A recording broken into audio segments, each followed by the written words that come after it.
santa palabra para vivir este momento de reflexión en el espíritu de la palabra del Señor. Y les voy a leer a ustedes de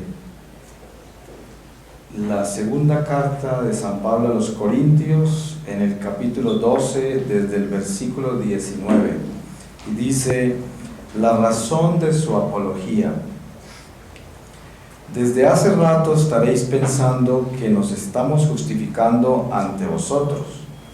En la presencia de Dios en Cristo estamos hablando, y todo queridísimos para vuestra edificación, porque temo que cuando llegue no os encuentre como yo quisiera, y vosotros no me encontréis como quisierais, que haya quizá contiendas, envidias, iras, rivalidades, maledicencias, murmuraciones, engreimientos, sediciones, que al llegar de nuevo mi Dios me humille entre vosotros y tenga que llorar por muchos de los que antes pecaron y no se convirtieron de la impureza, fornicación y lascivia que habían cometido. Ahora por tercera vez voy donde vosotros. Por el testimonio de 2 o 3 testigos se zanjará todo asunto. Os lo he dicho ya, y como lo dije estando presente la segunda vez, así lo repito ahora ausente a los que antes habían pecado, y a todos los demás. Si vuelvo otra vez no seré indulgente, puesto que buscáis una prueba de que en mí habla Cristo, que no es débil con vosotros, sino que muestra su fuerza en vosotros. Porque aunque fue crucificado en razón de la flaqueza, vive por el poder de Dios, porque también nosotros somos débiles en Él, pero viviremos con Él por el poder de Dios sobre vosotros. Palabra de Dios. Pues tenemos la oportunidad y la bendición de estar aquí en presencia del Señor y pidiendo al Espíritu Santo que nos ilumine y que traiga a nuestros corazones el consuelo, el alivio, la sabiduría, el discernimiento y la fortaleza que necesitamos cada uno de nosotros en cada día que vivimos buscando a Dios, buscando servirle, obedecerle, conocerlo mejor, amarlo más.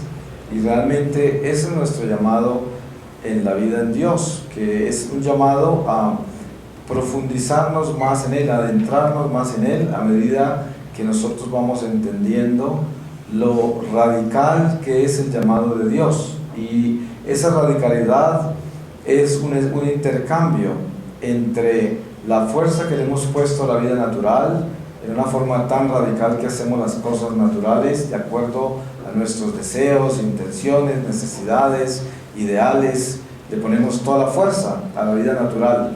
Y el Espíritu nos invita a trasladar esa pasión y esa fuerza de la vida natural y colocarla en el Espíritu de Dios, para que así, con esa fuerza que buscamos las cosas naturales, ahora busquemos las sobrenaturales y entendamos de que ese adentrarnos en Dios, en la fuerza sobrenatural de Él, con las pasiones que antes le poníamos a las cosas naturales, nos va a llevar también a solucionar la vida natural, porque entramos en un estado superior, porque entramos en la fuerza espiritual que domina todo, que todo lo sabe, que todo lo discierne y que por sí misma provee la fortaleza necesaria para vivir cada evento de nuestra vida. Por lo tanto, el traslado de esa fuerza que le ponemos a las cosas naturales a colocarlas ahora en las sobrenaturales es lo que se llama una conversión.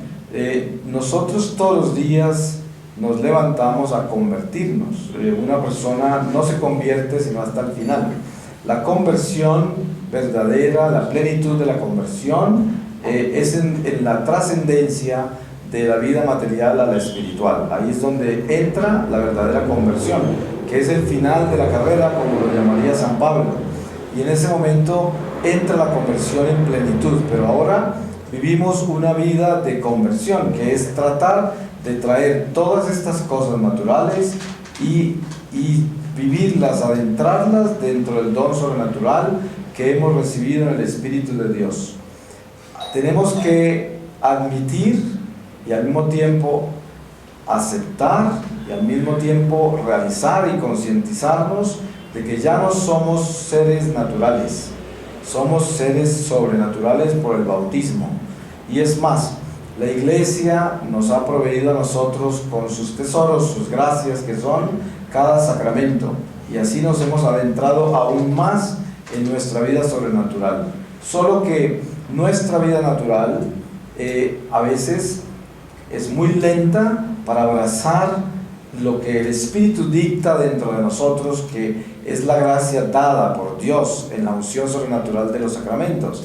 Y la carne es muy lenta a obedecer eso, porque pues la carne tiende más bien a vivir por su propia voluntad, que es la que le provee sus propias ideas, las decisiones personales, que son los apetitos, el cual esclaviza al hombre los sentidos, los instintos, la razón. Y estos son elementos importantísimos de nuestra vida, porque son los cimientos sobre los cuales se edifica nuestra relación con Dios. Pero si nosotros tan solo queremos vivir dentro de los elementos primarios, los cimientos de este ser, entonces nos atrofiamos espiritualmente, porque el espíritu no actúa, y entre más tiempo vivamos sin que el espíritu esté activo, pues más se atrofia el ser en general, porque nosotros tenemos nuestros días contados. Ustedes saben que Dios tiene un plan perfecto, y Él nos creó dentro de ese plan perfecto, y por lo tanto nosotros, la vida nuestra dentro de este primer paso, que es eterno, la vida nuestra es un instante en la eternidad. Y en este instante nosotros tenemos que trabajar todos los días y todo instante de nuestra vida para que esa unión entre la carne y el espíritu se haga completamente real, y que se haga una actividad permanente, que no sea simplemente que nosotros estemos entrando y saliendo del espíritu a conveniencia, de acuerdo a nuestra voluntad humana. Precisamente el crecimiento espiritual tan solo se puede lograr, o se puede comenzar, el día que uno decide que el pecado es muerte, que el pecado mata, que elimina el alma, y conocer la gravedad y la dimensión del pecado, conocerla bien, porque al conocer la gravedad y la dimensión del pecado, entonces comenzamos a concientizarnos en esta vida, y sabemos de que el hombre tiene que trabajar todos los días en contra de la ley que hay en nosotros, que nos inclina a ese pecado. Y el Espíritu de Dios, entre más se despierte en nosotros, más nos eleva hacia Él y más fuerza nos da para que esa ley que hay en nosotros, que nos inclina a pecar, sea una ley mucho más débil, y la podamos sujetar en obediencia a la voluntad de Dios. Precisamente una de las luchas más grandes nuestras es fundir esta voluntad humana a la voluntad divina. Con eso no perdemos nuestra libertad, porque precisamente el llamado a la santidad, el principio suena como la pérdida de la libertad. Muchas personas, con el solo hecho de escuchar la palabra santidad, piensan que santidad es entrar en una vida aburrida, una vida donde yo ya no puedo deleitarme de lo que el mundo me ofrece, de lo que yo disfruto como ser humano en mi parte básica de la carne, y en realidad este momento de crisis para decidir de que el Espíritu de Dios es la verdad, mi único camino, y es lo único que yo debo hacer y adorar y tener en el centro de mi vida como mi más grande prioridad, en ese momento decisivo donde el ser tiene que encontrar esa realidad, es cuando hay el comienzo de una verdadera conversión. Ustedes saben que es muy fácil que nuestra naturaleza humana, que es tan astuta y tan manipuladora, pueda utilizar la misma religión para quedarnos todavía dentro de los cimientos, sin construir nada, sin construir el edificio espiritual, convencidos de que estamos dentro del espíritu solo por la religión. Y sabemos que este es el truco más grande del diablo, donde nos engaña con nuestra propia religión. Precisamente de la única manera que nosotros podemos descubrir si nuestra voluntad se está doblegando, abandonando en la voluntad divina, es cuando decidimos directamente de que no queremos ofender a Dios y que le pedimos a Dios ese temor de Dios. Ustedes saben que el temor de Dios no es miedo a Dios, sino que el temor de Dios es amor a Dios. Ustedes saben, cuando un hombre y una mujer contraen matrimonio y se prometen el uno al otro fidelidad y se prometen estar juntos toda la vida y luchar en todo lo que la vida les va a presentar, los eventos de la vida que serán cada vez más diferentes y las circunstancias serán nuevas siempre. Y en ese compromiso, pues hay una entrega del uno al otro. Ese matrimonio, para que esté unido, depende del abandono que tienen el uno con el otro y de la capacidad que tienen de perdonar. Y en eso se basa esa relación. Obviamente mucho más que eso, pero eso es parte de los cimientos de esa relación. Cuando nosotros trasladamos ese amor matrimonial, yo estoy hablando de un amor matrimonial sacramental, y lo trasladamos al Espíritu de Dios en el compromiso que tenemos en el matrimonio con Dios, nos damos cuenta que en el matrimonio con Dios nosotros tenemos que decidir si queremos tener un matrimonio fiel. Si el esposo y la esposa se casan y se prometen fidelidad el uno al otro, esa fidelidad no puede ser difícil, no puede haber esfuerzo, porque ¿qué tal que uno tuviera que hacer esfuerzo para ser fiel? Pues esto es un matrimonio muy débil, porque la fidelidad es algo que en la unión del hombre y la mujer se hace absolutamente natural, a pesar de que la fidelidad es amor y el amor es sobrenatural, porque el amor es Dios. Sin embargo, el hombre lo vivirá como si fuera natural, a pesar de que ese compromiso entre hombre y mujer, ese amor entre los dos y esa fidelidad que se da el uno al otro es de origen sobrenatural, porque es el amor de Dios, que no es natural. Entonces esa fuerza es la que nos lleva a nosotros a recibir este regalo tan grande de Dios, que nos traslada del sacramento del matrimonio a la entrega a Dios. Miren ustedes lo increíble que es la pedagogía de Dios. Todo lo que nosotros vivimos como seres humanos dentro de estos llamados de nuestra vocación, como por ejemplo el matrimonio, que sería el ejemplo que yo tomaría, es simplemente una preparación que Dios nos da para las bodas con el Cordero.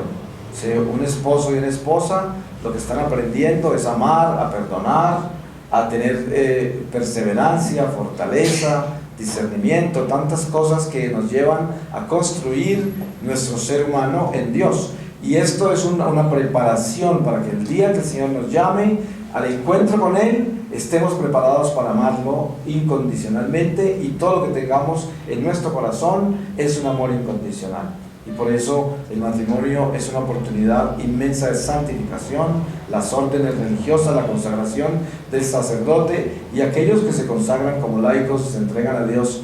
En cualquiera de nuestras vocaciones está la santidad, porque ese es el llamado y es la pedagogía divina. Él nos llama a vivir eso. Ustedes saben que hoy vivimos, es un mundo profesional, no vocacional. La gente no busca vocación, sino profesión, lo que más le produzca en el mundo, los beneficios del mundo. Y por eso es muy común hoy encontrar países donde no hay vocaciones, porque se volvieron todos profesionales y es simplemente el mundo y nada que ver con el alma. Pero cuando nosotros entendemos de que tenemos que tomar una decisión absolutamente radical sobre lo que es la relación con Dios, entendemos que desde la parte elemental de nuestra vida natural, de donde sacamos nuestros ejemplos, comparamos un matrimonio con el matrimonio con Dios. Ustedes saben, un matrimonio que está en armonía es un matrimonio que es fiel el uno al otro, que tiene compasión, tolerancia, paciencia, caridad, y ahí está el matrimonio funcionando en medio de las luchas que se presentan todos los días.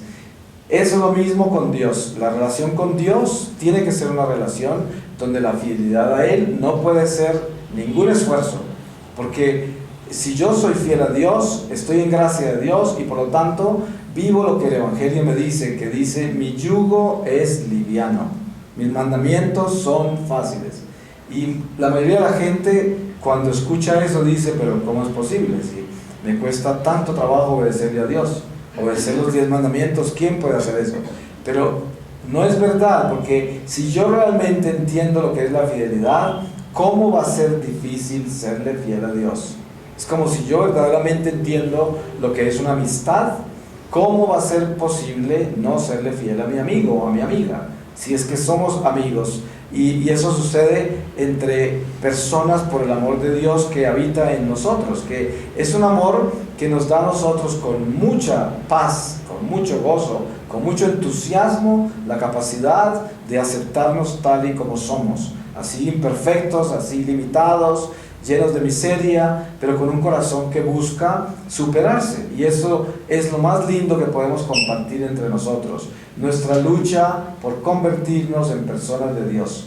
Porque generalmente lo que sucede con el juicio humano, cuando estamos muy metidos dentro de la carne y somos gente muy religiosa, pero no somos espirituales, no tenemos caridad, y entonces no nos exigimos a nosotros mismos santidad, pero sí se las exigimos a todos los demás.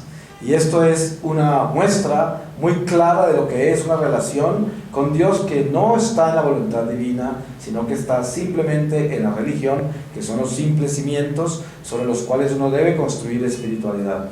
Y la espiritualidad tan solo comienza el día que yo admito que el pecado es mortal y es una muerte eterna. Ese es el día que empieza la espiritualidad. Nunca antes empezará, porque no puede haber espiritualidad si el hombre no conoce la consecuencia del pecado. ¿Cómo puede haber espiritualidad? No puede haber, porque uno no puede negociar eso. Es como decir, no puede haber un matrimonio real si ambos no entienden la consecuencia que sería no serse infieles. Sí, porque entonces ese matrimonio no tiene una estructura real para sostenerse sobre unos cimientos que mantengan toda la lucha que les espera como matrimonio. Lo mismo pasa en la relación con Dios. Si yo no entiendo de que las consecuencias del pecado me dañan mi relación con Dios y pueden crearle al alma una situación tan difícil que puede ser eterna, la consecuencia, entonces no tengo todavía espiritualidad. La espiritualidad comienza con esa responsabilidad. Yo tengo que convertirme en una persona absolutamente radical con relación a la gracia y el pecado. No puede haber absolutamente nada en el centro porque no existe. Por eso es que Dios detesta al tibio. Dice la palabra que Dios vomita de su boca al tibio, o sea, al mediocre, porque el mediocre pretende estar en ambos lados, de acuerdo a su conveniencia. Es malo cuando le conviene, bueno cuando le conviene. Ustedes saben que en la boca del mediocre es muy fácil decir, yo no le puedo demostrar cuánto le quiero a esta persona porque me va a abusar. ¿Sí? Ese tipo de manipulación es muy común en el mediocre, en el tibio, que no se abre su corazón, no se muestra como es, porque está calculando todo lo que hace. Ese es un tibio. Ese nunca podrá entrar en la flor del Espíritu, porque el Espíritu de Dios jamás podrá habitar un corazón que está dividido. Porque un corazón que trata de tener control de la vida, control de los demás y al mismo tiempo esperar beneficios de Dios, es un corazón dividido y ahí no habita el Espíritu Santo. Por mucho que rece, por mucho que se entregue a la religión, esa religión no lo va a llevar al cielo. Esa religión no lo va a salvar. Y es muy común encontrar gente así en el mundo, dentro de nuestra iglesia, gente religiosa, que no tiene caridad y que por lo tanto no tiene espiritualidad, porque si no hay caridad, no hay espíritu. Ustedes saben que San Pablo nos da una presentación que es prácticamente un himno, y así lo conocen como un himno, que es el himno a la caridad. Y él presenta todos los dones, todos los talentos del hombre, los presenta como algo muy importante, pero todo eso, si no tiene la caridad, no vale nada.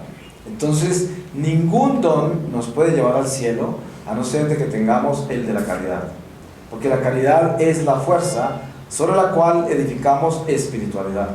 No hay espiritualidad si no hay caridad. Entonces una persona que no tiene caridad no puede nunca construir espiritualidad. Y la espiritualidad, ¿cómo se distingue?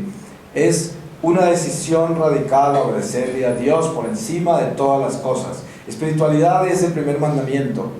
Si uno quiere saber cuál es la verdadera espiritualidad nuestra, léase el primer mandamiento con cuidado, medítelo.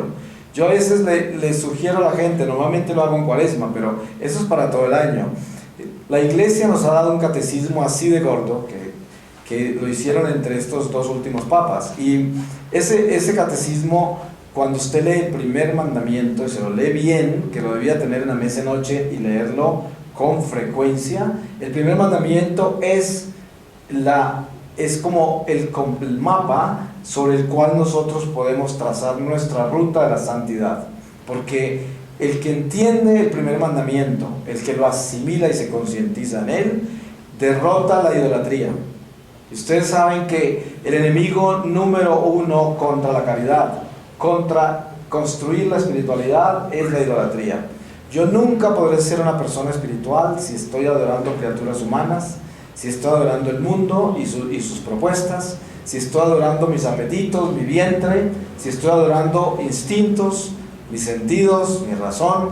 Esa es una idolatría que tenemos que superar para poder entrar en el don de la caridad. De lo contrario, ¿cuándo podemos entrar en la caridad si no hemos tumbado todos nuestros dioses falsos, nuestros ídolos? Desen en cuenta que, por ejemplo, a veces nosotros dependemos de seres humanos para poder tener paz y gozo, para tener entusiasmo. Entonces todo depende de una criatura. Si esa criatura nos ama bien, nos corresponde bien, tenemos todas esas capacidades de estar contentos y tener paz y tener gozo, los cuales no son reales, porque ese gozo, esa paz, ese entusiasmo no viene sino del Espíritu de Dios. Pero nosotros, como estamos en la voluntad humana, queremos crear ese falso espíritu para que nos dé esa fuerza que viene de una criatura humana. Entonces, si esa criatura humana nos sonríe, nos alegra; si no nos sonríe, nos entristece, y nos convertimos en idólatras. Y sin darnos cuenta, estamos adorando criaturas. Usted se puede imaginar lo infeliz que puede ser un ser humano si su felicidad, su paz depende de otra criatura. Eso es la tragedia humana más grande. La humanidad ni se da cuenta, pero la esclavitud más grande que tenemos es el afecto humano, cuando el afecto humano se vive sin Dios, sin el Espíritu de Dios. Porque eso ya es un afecto animal, donde el hombre depende de las criaturas humanas para que le den fuerza para vivir. Entonces imagínenlo depender de una fuente que no tiene vida propia. Es como uno decir: yo con la luna me quedo, el sol no lo necesito. ¿Qué tal? Nos secaríamos completamente, porque la luna por sí misma no tiene luz propia.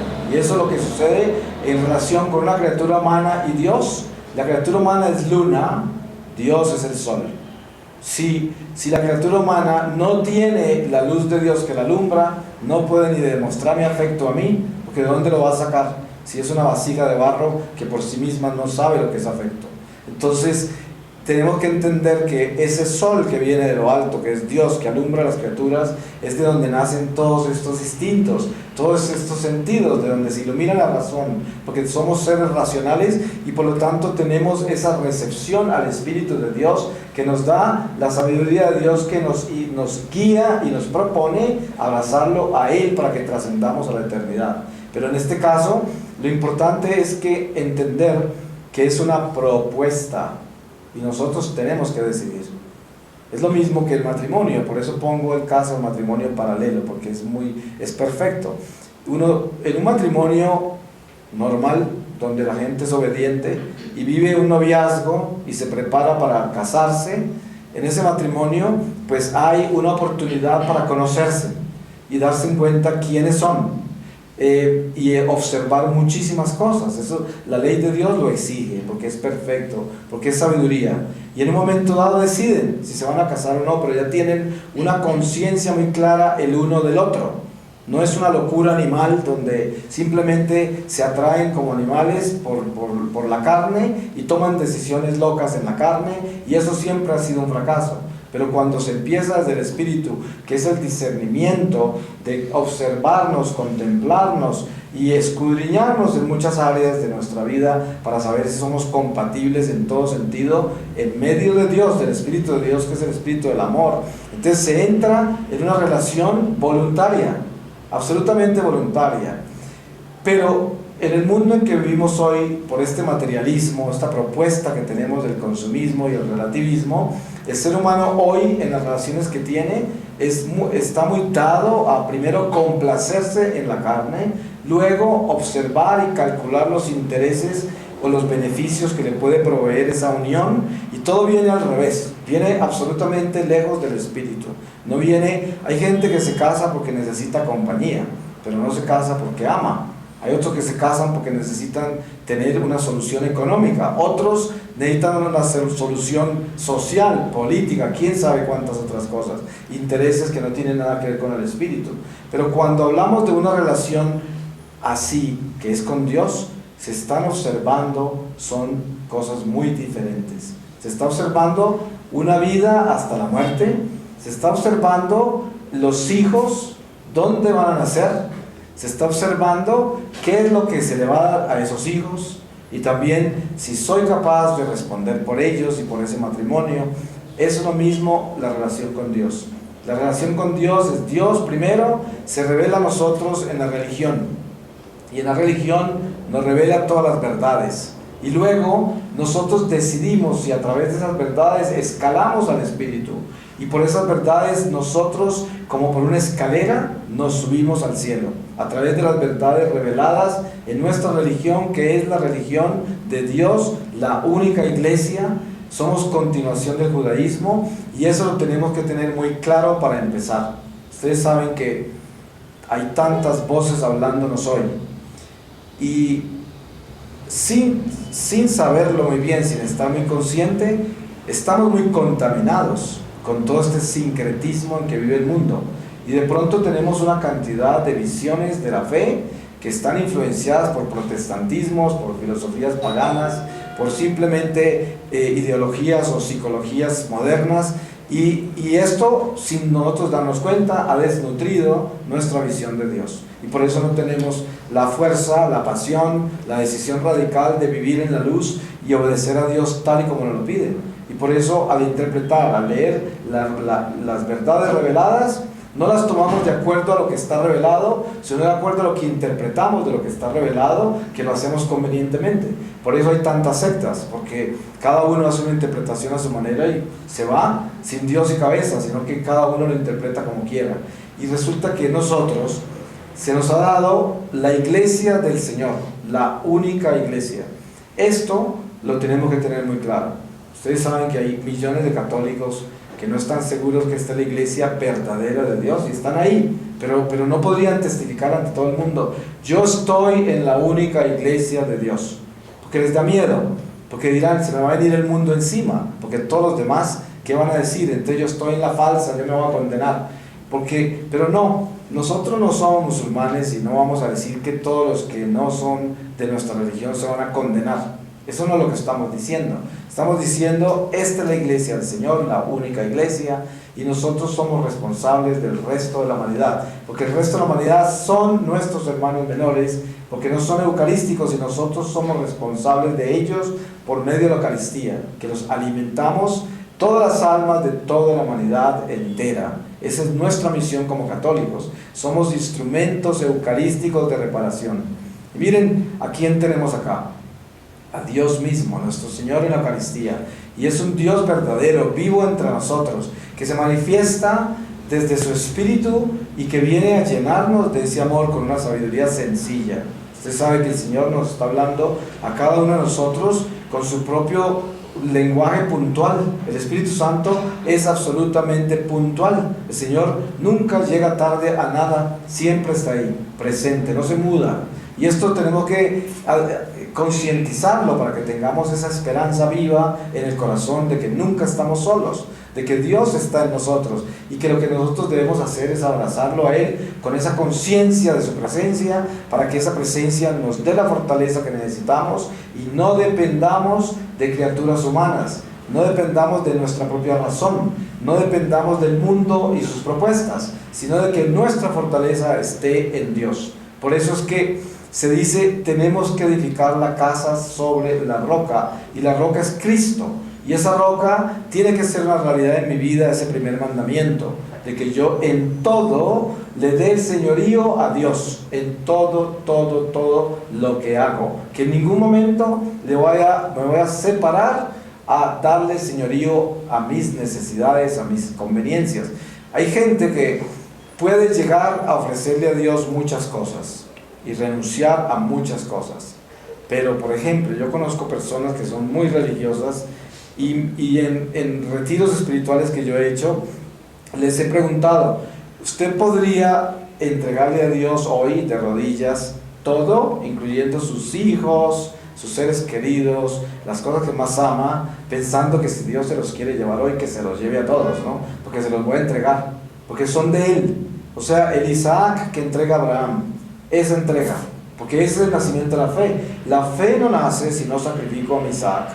Y mi Isaac son todas mis posesiones, todos mis ideales, todos mis seres queridos, todas las cosas a las cuales yo estoy apegado y de las cuales dependo emocional en muchos niveles de mi vida. Y si soy capaz de entregarle todo a Dios, ustedes saben que hacer eso nos va a temblar todo. Le tiembla todo a uno porque es natural, pero es la única forma de entrar en la fe. Si no se hace eso, nunca habrá fe. Porque ¿cómo puede haber fe si yo le estoy entregando a Dios un pedazo y el otro me lo guardo para mí? Ah, sí, yo te puedo entregar todo, Señor, pero no te vas a llevar a mis hijos, o a mi esposo, o a mi esposa, o no me vas a quitar mi dinero, o no me vayas a detener mis ideales. En eso no hay una relación con Dios. Ahí no hay relación, no puede haber. Porque si yo tengo un solo ídolo, no está el Espíritu de Dios activo en mí. Porque Dios es un Dios celoso. Y Dios quiere o todo o nada. ¿Por qué? Porque Él es todo, y el todo solo puede habitar en nosotros en todo. O sea, en todo lo que nosotros somos. De lo contrario, si tenemos áreas de nosotros que no están entregadas, abandonadas al todo, entonces no tenemos el todo, de por sí no hay nada. Dios no habitará en nosotros.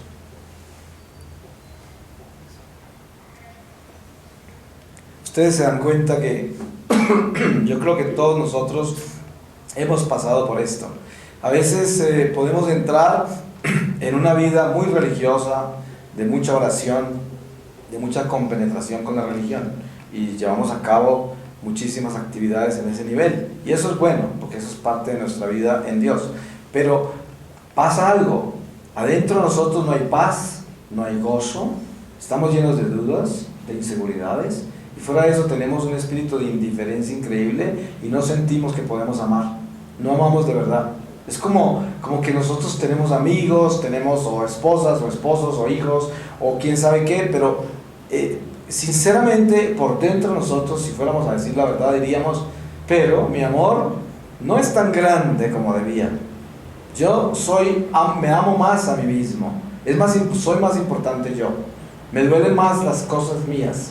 Ustedes saben que hay padres de familia que se preocupan mucho porque los hijos están afuera de noche, por ahí en una fiesta, pero cuando se requisan bien el corazón, a lo mejor están preocupados es de no sufrir, que de pronto no tengan que sufrir por algo que les pase a ellos.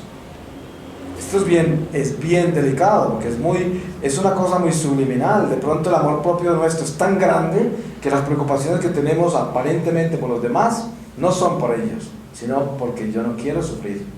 Entonces una mala noticia me daría muy duro, pero no es que necesariamente, obviamente que también me va a doler lo que le pasa a los otros, pero yo estoy refiriendo a que tenemos que ser muy reales para poder descubrir los ídolos.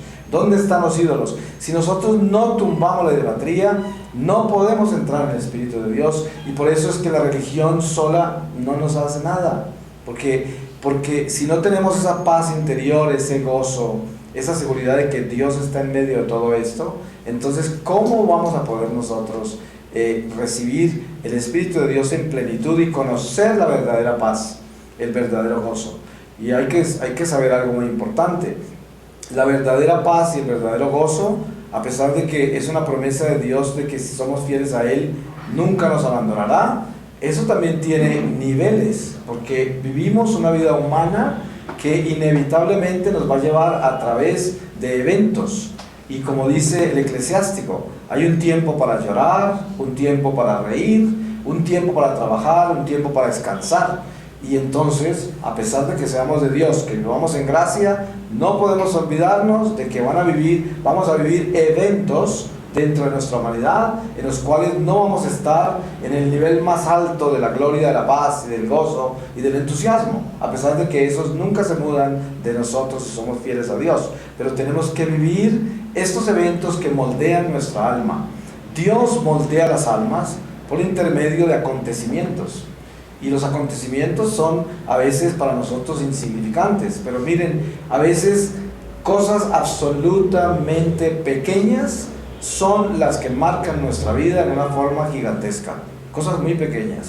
Y a veces a una persona le pasa algo inmenso, que cualquiera diría, eso lo va a destruir, cualquier situación bien grave en la vida, y de pronto observa uno que esa persona, eso tan grave, como que no le dice mucho, y de pronto una cosa pequeña así, lo confunde.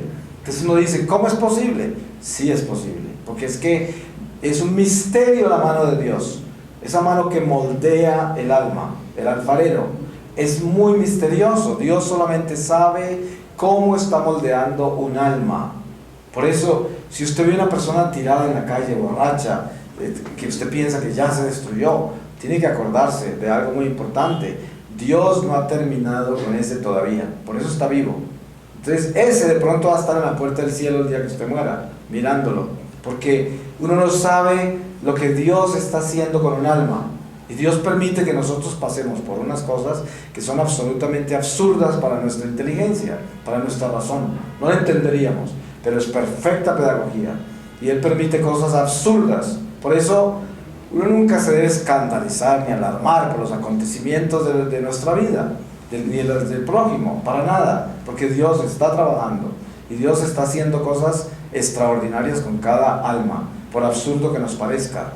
Y en esto es donde debemos tener la paz de la voluntad de Dios en nuestro corazón, que nos dice, todo es absurdo en el mundo, las contradicciones que hay, las aparentes injusticias, las contradicciones, todo lo absurdo que es el mundo en sí. Si usted mira el mundo, no lo va a entender. ¿Cómo va a entender uno este mundo? No lo entiende nadie, las locuras que hay para nosotros, pero es todo perfecto, todo perfecto.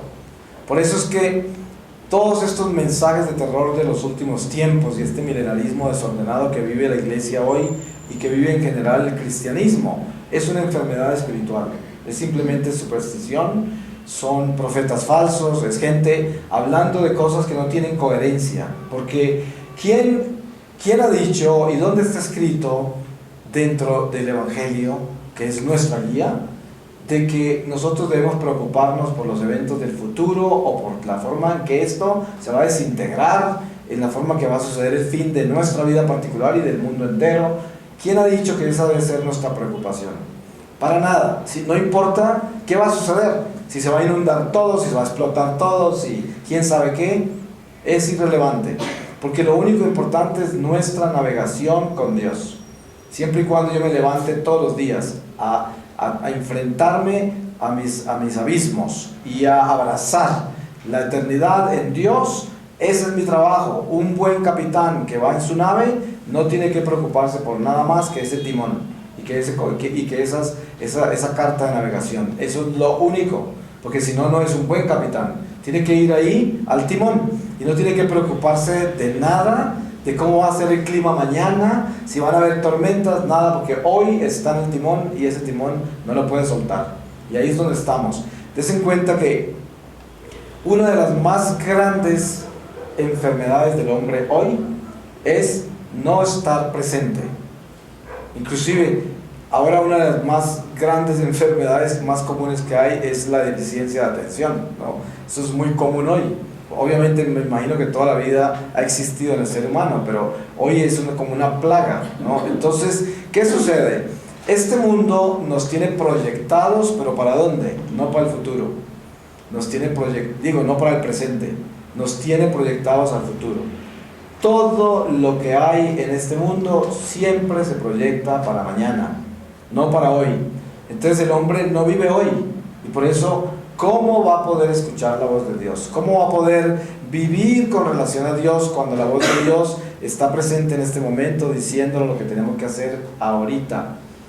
Y es muy común ir a misa y salir de la misa y no acordarse de nada de lo que sucedió adentro, no acordarse qué palabras leyeron, la homilía, no acordarse de nada. Es muy sencillo, es muy común eso.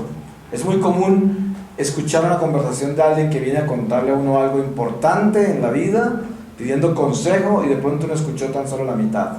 Y por eso es un mal consejero, porque ¿cómo le va a aconsejar a alguien a quien uno no escuchó? Por eso el apóstol dice, hay que ser muy prontos a escuchar y muy lentos a hablar, porque esa es una ciencia. Es la ciencia de la cruz misma, donde uno muere a sí mismo y tiene que abrir los oídos al prójimo, abrir los oídos a Dios, y no estar atento simplemente a este estar esparcido, a este estar siempre diluido en una cantidad de emociones y pensamientos y deseos y frustraciones y miedos y angustias, historia del pasado. Pues obviamente siempre es del pasado la historia, pero miren que ustedes entienden una cosa muy importante, y es que cada uno de nosotros tiene un nivel de no estar atentos. Cada uno de nosotros, es normal, porque es parte de nuestra vida natural, orgánica, ¿cierto? El organismo tiene muchas situaciones permanentes de cambios químicos, y quién sabe cuántas cosas suceden en nosotros que nos quitan por un momento la atención, y es más, cuando hay condiciones de salud, ni hablar, porque también hay unas interferencias que no son voluntarias y que ya el cuerpo en un momento dado está afectado, la mente, todo. Pero, sin embargo, el espíritu, cuando nosotros somos personas espirituales, a pesar de las circunstancias orgánicas, psíquicas, como lo quieran llamar, todo el ser, a pesar de la condición, el espíritu supera todo eso. Una persona espiritual es capaz de manejarse con una fuerza increíble. Ustedes han visto a veces gente que no tiene piernas, que no tiene ojos, que no tiene no sé qué, no tiene no sé cuántas, y andan con un espíritu de fortaleza, de valentía, de amor, de caridad, de paciencia, que no lo tiene una persona que tiene todo normal, ¿no? ¿Y por qué? Porque llevan ese espíritu de Dios, el amor en ellos. Y esto es lo que debemos nosotros entender. Nadie tiene excusa por su condición natural de no vivir en el amor de Dios y hacer lo que tiene que hacer, con el entusiasmo que lo tiene que hacer. Es muy fácil nosotros convertirnos en esas víctimas en las cuales estamos caminando como inválidos por ahí, que se excusan a no hacer cantidades de cosas que tenemos que hacer porque estamos disminuidos en alguna condición de salud. Eso no es. Entre menos salud debe haber más fortaleza todavía, porque el hombre que tiene una salud pobre, pues también le están timbrando las campanas. Si uno tiene una salud bien delicada, ¿eso qué es? Un anuncio. El Señor ya le está diciendo, es posible que esto se acabe de todo y muy pronto. Entonces más vale que se prepare y se llene de Dios, ahora con más razón. Porque ustedes se dan cuenta que generalmente una persona que tiene salud, que tiene su buena economía y sus seguridades naturales como el trabajo o lo que sea, tienes su afecto humano más o menos en un buen nivel, no parece necesitar a Dios. Es muy común que esa persona, ese tipo de persona, no es muy común que sea espiritual. Pero cuando una persona entra en situaciones difíciles, es normalmente cuando Dios utiliza esa oportunidad para acercarlo. Desafortunadamente es así. Eso no es una regla general. Usted sabe que eso no se puede generalizar, porque hay personas que despiertan en sí una responsabilidad inmensa a los dones espirituales que han recibido, y son gracias que no se pueden explicar, porque ese es el diálogo entre Dios y Moisés, que siempre lo repito yo porque es algo importantísimo. Moisés aterrado porque el faraón no cambia, y Dios le contesta simplemente: yo endurezco el corazón a quien yo quiero y se lo ablando a quien yo quiero. Yo me glorifico en el faraón, o sea, en su dureza. ¿Por qué? Porque a través de esa dureza del faraón, él logra que ese pueblo hebreo pues se asuste y salga de ahí también. Eso es parte del trabajo de Dios, no es todo, pero él se glorifica en esa dureza del faraón. Y eso, ¿por qué razón? Mire que muchísimas veces dentro de la historia, en otros casos como Babilonia y otros destierros del pueblo hebreo, Dios les entregó el pueblo de Dios a un Dios malo, a un rey malo, y lo hizo a propósito, y los dejó allá siglos a veces, porque en esa forma Él educó esas generaciones, para que de esas generaciones salieran otras generaciones que iban a estar más preparadas para la encarnación del Señor. Y todo esto es un efecto que va causando Él en la economía de la salvación. Nosotros como generación somos un moldearse para lo que viene, y somos el producto de lo que viene. Así que nosotros aquí somos responsables de lo que viene, porque dependiendo de nuestra docilidad, Dios va a poder en nosotros armar eso que Él quiere armar para las generaciones que vienen. Y esto es algo tan importante de concientizar, de que de nosotros dependen muchísimas almas, y no estamos solos, somos una familia humana.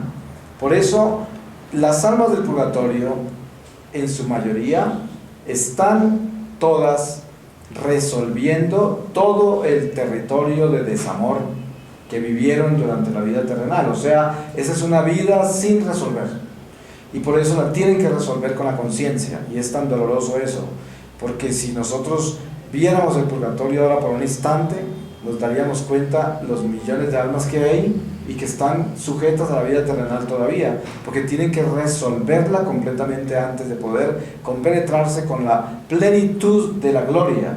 ¿Y cuál es ese resolver? El resolver es simplemente que nosotros hemos vivido sin amor muchas veces y no hemos alcanzado a hacer eso, a repararlo y a inventarlo ante Dios antes de morir. Y por eso está el purgatorio, porque es una oportunidad de la misericordia de Dios.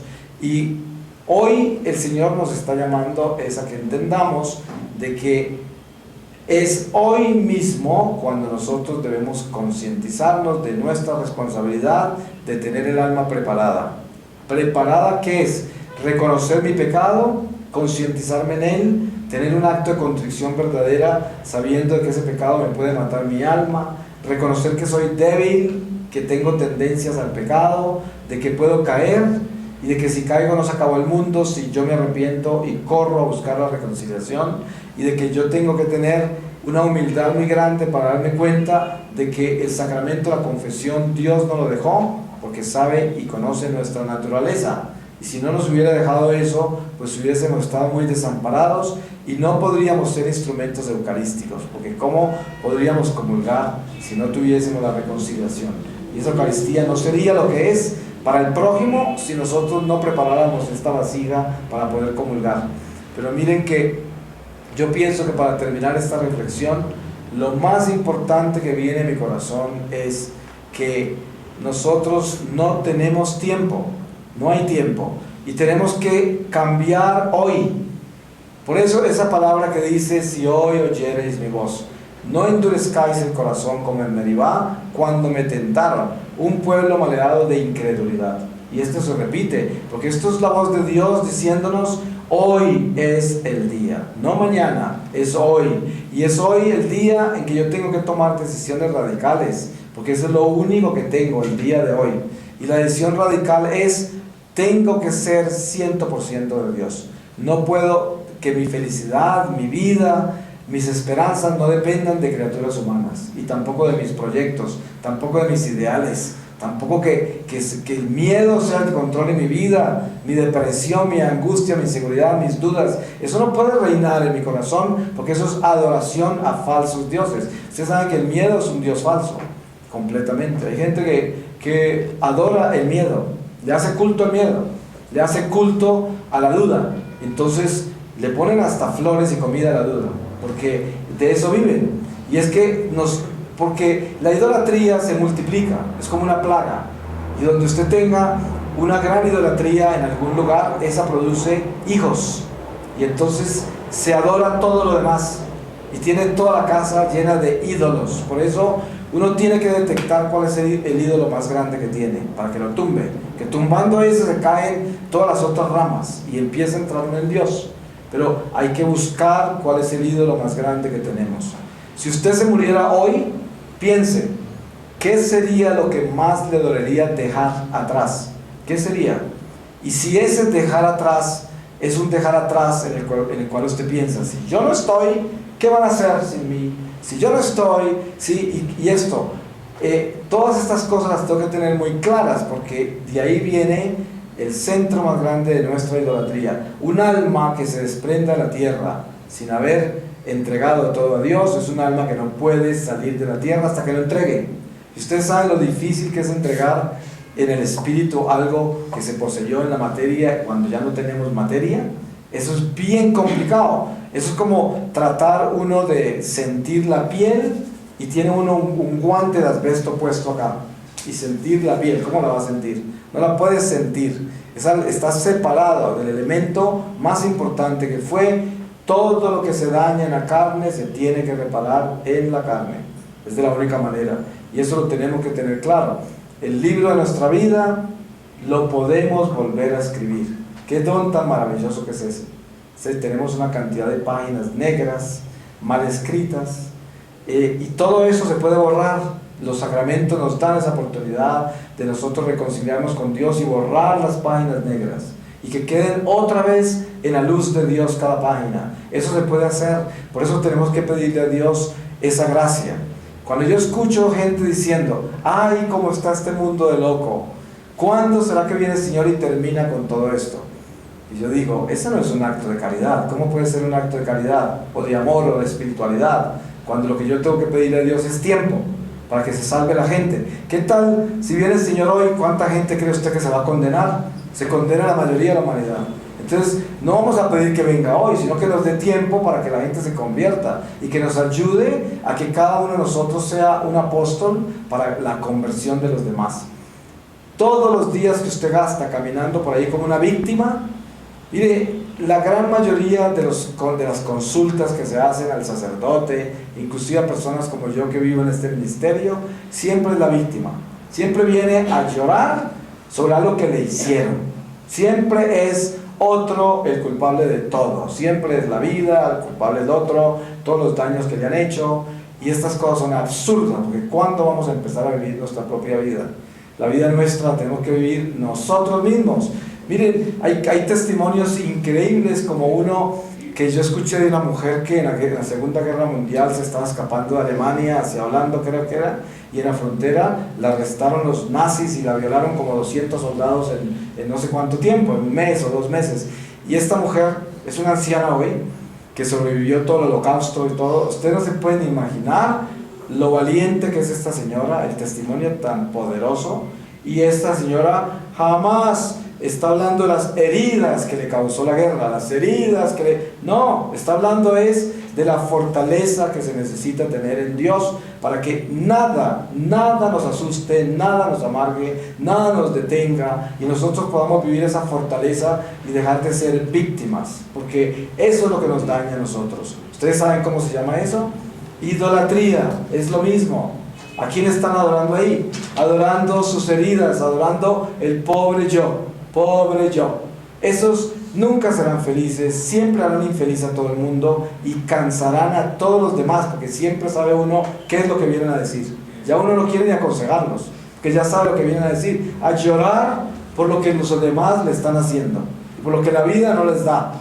Esos llorones no podrán entrar al cielo. ¿Cómo van a entrar? Ese es el peligro que tiene el ser humano. Nosotros tenemos que buscar la valentía del espíritu. Dios nos da un espíritu de fortaleza, no un espíritu de cobardía, ni un espíritu de llorones. Nos da, las lágrimas son preciosas, pero cuando son del amor, las lágrimas espirituales. Hay gente que dice, ese tiene don de lágrimas.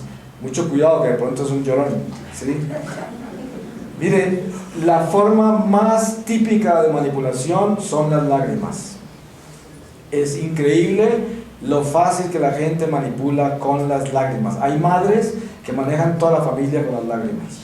Hay niños que manejan la mamá con las lágrimas. Y esto, se dan cuenta, es un instrumento que el hombre usa astutamente. Es muy humano, es astuto, pero tenemos que distinguir entre lágrimas santas y lágrimas simplemente manipuladoras. Y por eso esos llorones jamás proveerán nada bueno para la familia humana, nunca. Por eso tenemos que dejar la lloradera, y si Dios nos da lágrimas santas, bienvenidas, porque son santas, y eso van a inspirar a la gente y las van a acompañar. Pero las lágrimas del llorón son, instintivamente todos las rechazamos. Un llorón uno lo rechaza enseguida, porque es que sabe que está manipulando, o que se está haciendo la víctima, y esas cosas son horribles en un cristiano. Todavía en un pagano que no conoce a Dios, de pronto uno dice, pues este ni sabe que Dios existe, con razón estaba manejando todo con lágrimas. Pero una persona que conoce a Dios, no hay derecho que esté manejando a nadie con lágrimas, o con un drama donde está manipulando a los demás.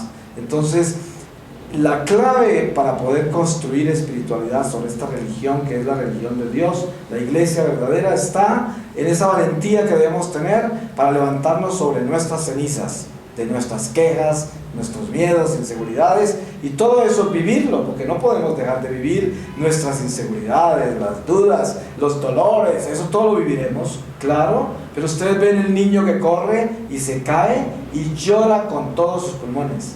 Pero ¿qué hace un momento después? Se para, sigue corriendo y jugando, y todavía le están saliendo las lágrimas, pero no se quedó ahí caído, se va y sigue corriendo. Esa es la infancia espiritual que hemos perdido por ser tan llorones, ¿sí? Porque nos quedamos llorando en el suelo. Y ahí, esto es lo que tenemos que hacer, levantarnos y seguir con la vida. Y la vida nos traerá esas caídas y nos golpeará y será muy duro. Y habrá cosas, situaciones en las que tenemos que llorar y gritar de todo pulmón, pero hay que pararse y seguir. Ese es Jesús, los pasos de la cruz.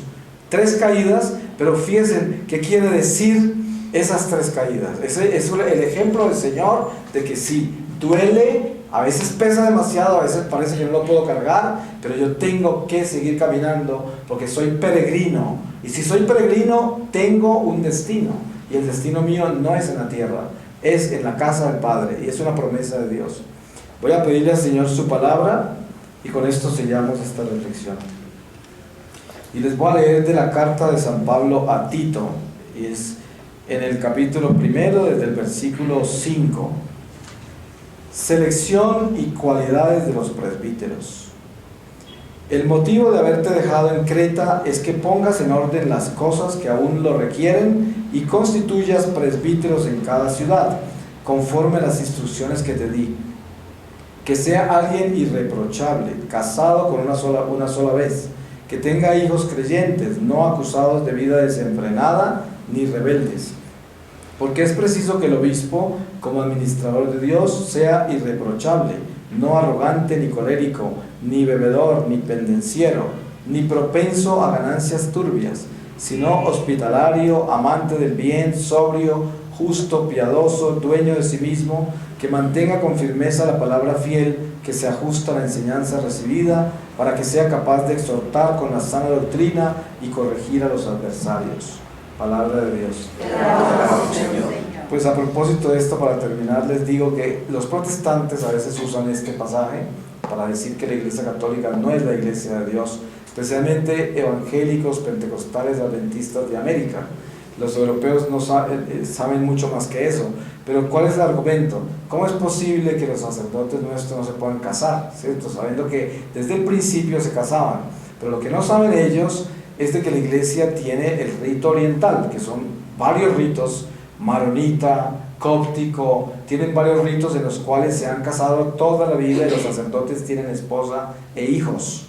Ahora, el que llega al diaconado sin casarse ya no se puede casar, tiene que casarse antes del diaconado.